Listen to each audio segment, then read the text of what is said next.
I've always been drawn to the stories that make you question the safety of your own home, the ones that turn a friendly wave into a shiver down your spine. I unravel true horror stories, real events so unsettling they make you lock your doors and check the windows twice. Neighbours are supposed to be the people you trust, but sometimes the house next door hides a darkness that defies explanation. Tonight, I'm sharing a chilling tale that's haunted me for weeks. A story of a child whose eerie behaviour sparked a paranormal nightmare. This is the eerie story of the neighbour's child and the paranormal, and it's going to grip you until the very last word. I first heard about this case on a Reddit thread buried in a paranormal subreddit, a post titled "The Kid Next Door Isn't Right." The user, anonymous but detailed, claimed their neighbour's child was at the centre of terrifying events in a small Ohio town. The story was so vivid, so disturbing, that I had to dig deeper. I tracked down local news articles, police reports, and even a blog by a former resident, piecing together a tale that's as real as it is horrifying. This happened in 2018, in a quiet suburb of Dayton, Ohio, where the ordinary became anything but. It's a story of a family, a child, and a force that turned a peaceful street into a place of fear. Let's go back to spring 2018, to a cul-de-sac called Maple Grove Lane in Kettering, Ohio. The neighbourhood was picture perfect. Ranch-style homes, blooming gardens, kids riding scooters until dusk. Rachel Thompson, a 34-year-old librarian, lived in a 2-bedroom house with her husband Mark, a mechanic, and their golden retriever Rusty. They'd moved in a year earlier, drawn by the friendly vibe and good schools, planning to start a family. Their neighbours were welcoming, especially the family next door, the Harrisons, Tom and Linda, both in their 40s, and their 7-year-old son Ethan. Tom was a high school teacher, Linda a part-time accountant, and Ethan was a quiet kid, pale with big, unblinking eyes, always clutching a stuffed rabbit named Mr. Flops. At first, the Harrisons seemed normal. Rachel and Mark would chat with them over the fence, swapping stories about work or the weather. Ethan, though, was odd. He rarely spoke, just stared, his gaze intense, like he was looking through you. Rachel noticed he didn't play with other kids, preferring to sit in his backyard, whispering to Mr. Flops, or drawing in the dirt with a stick. She'd wave, trying to be kind, but Ethan would just tilt his head, never smiling. Mark shrugged it off. Kids are weird sometimes, but Rachel felt a prickle of unease, like Ethan was watching her, even when she couldn't see him. The trouble started in June, when Rachel began hearing noises at night. It was faint at first, a soft humming, like a child singing, coming from the Harrison side of the fence. She'd peer out her bedroom window, but their house was dark, the curtains still. The humming grew louder over weeks, sometimes mixed with giggles or whispers, always around 3:00 a.m. Rusty, usually calm, would growl, his ears pinned, staring at the wall separating their homes. Rachel mentioned it to Linda one morning, casually asking if Ethan was up late. Linda's face tightened, and she said, "He sleeps through the night," before hurrying inside. Rachel didn't push, but the lie hung heavy. She'd seen Ethan's silhouette in his window, swaying the night before. By July, the disturbances escalated. Rachel found strange marks in her backyard, circles and swirls scratched into the grass, like someone had dragged a stick in patterns. They were near the fence where Ethan often sat. She showed Mark, who thought it was a prank, maybe local teens, but Rachel wasn't so sure.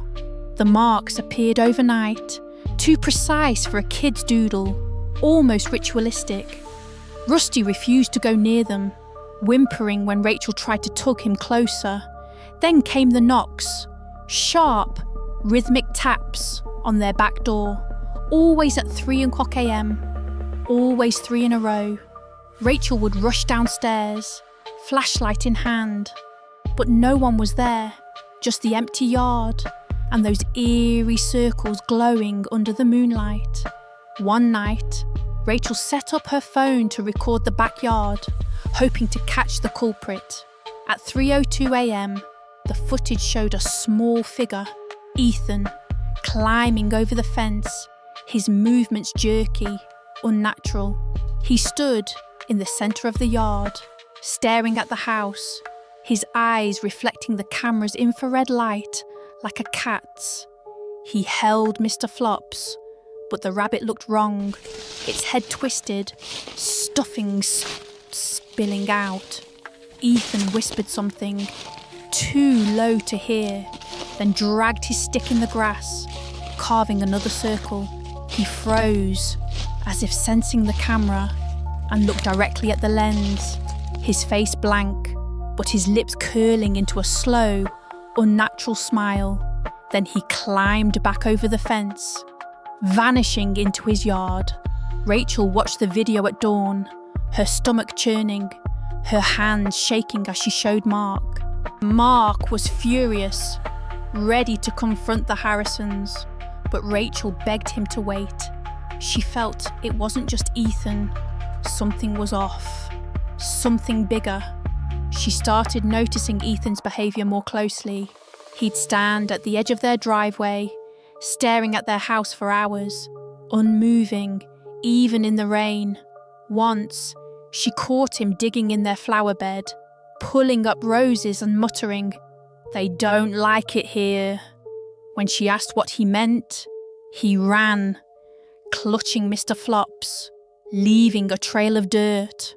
Linda, when approached, apologised, saying Ethan was going through a phase, but her eyes were red, like she'd been crying. Tom avoided them entirely, his car gone for days at a time. In August, the paranormal elements emerged. Rachel woke to a cold spot in her bedroom, a patch of air so icy, her breath fogged. The humming was louder now, coming from inside her house, echoing from the walls. Rusty was frantic, scratching at the front door, desperate to get out. Mark, sceptical but rattled, checked the house, finding nothing but a faint, sulphurous smell, like burnt matches. The next morning, Rachel found handprints on her bathroom mirror, small, child-sized, smudged in something black and sticky. They hadn't been there the night before, and the doors were locked. She called a locksmith, upgrading their bolts, but the handprints reappeared, now on the living room windows, facing inward, as if made from inside. Rachel confided in a co-worker, Sarah, who suggested a priest. Father Michael, from a local Catholic church, visited to bless the house. As he prayed, sprinkling holy water, the lights flickered, and a scream, high, childlike, came from next door. Father Michael paused, his face pale, and whispered, "This isn't just your home." He advised Rachel to talk to the Harrisons, suspecting Ethan was involved. Rachel knocked that evening, her heart pounding. Linda answered, looking haggard, and let her in. The Harrison house was dim, the air stale, with strange symbols scratched into the wooden floor. Ethan sat in the corner, rocking, his eyes fixed on Rachel. "She doesn't like you," he said, his voice flat. Linda gasped, grabbing him, but Ethan kept staring, his rabbit clutched tight. Rachel fled, shaken, and told Mark everything. They installed a proper security system, cameras covering every angle. The footage grew stranger.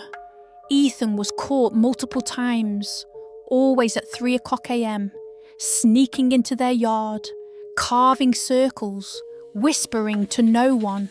One clip showed him standing still, his head tilted back, as if listening to something above him. A shadow, tall and formless, flickered behind him, gone in a blink. Rachel's sleep became fitful, plagued by nightmares of Ethan's face, his eyes black, his voice chanting her name. Rusty stopped eating, his fur falling out, and Mark, once the skeptic, admitted he felt watched, even in daylight. In September, Rachel reached out to a paranormal investigator, Lisa Grant, found through a local ghost hunting group. Lisa, a former journalist with a knack for the unexplained, spent a night in the Thompsons' home. She brought an EMF meter, a voice recorder, and sage, her face serious as she surveyed the yard circles. The EMF spiked near the fence, and her recorder captured EVPs, electronic voice phenomena, whispering, "Mine," and "Stay away." At 3 o'clock a.m, the cameras glitched, but Lisa saw Ethan through the window, standing in his yard, staring at their house. A cold wind swept through, unseasonal, and Lisa's sage bundle snuffed out, the air thick with that sulphurous smell. She told Rachel, "This isn't just a kid. Something's using him." Lisa's research uncovered a grim history. The Harrisons' house sat on land once used as a burial ground for a 19th century orphanage, its records lost in a fire. Locals whispered of children who vanished, their spirits tied to the soil. Lisa believed Ethan, sensitive or troubled, had connected with an entity, perhaps a vengeful spirit, that fed on his isolation. She urged Rachel to confront the Harrisons, but gently, to protect Ethan. Rachel and Mark invited Tom and Linda over, showing them the footage. Linda broke down, admitting Ethan had changed since they moved in. He spoke to friends no one saw, drew symbols from books he shouldn't have, and woke screaming about a lady in the dark. Tom was defensive, blaming stress, but agreed to move for Ethan's sake. The Harrisons left in October, their house sold to a developer. The disturbances stopped, but not the fear. Rachel and Mark moved too, unable to stay where Ethan's eyes had watched. They learned later that Ethan was in therapy, diagnosed with a dissociative disorder, though Linda believed it was more, something spiritual, something that chose her son. The new owners of the Harrisons' house reported nothing, but the lot sits empty now. The symbols gone, but the ground still scarred. Rachel keeps the footage, a reminder of the nights she felt hunted, of a child who wasn't just a child. I've read Lisa's report, watched the clips, spoken to a Kettering cop who patrolled Maple Grove Lane. He remembered the Thompsons' calls, the unease of standing in their yard, feeling eyes from the dark.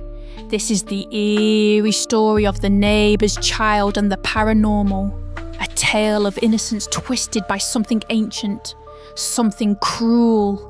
We chase the truth, no matter how terrifying. So who's next door? What's watching through the fence? Check your yard, because this nightmare is real, and it's closer than you think.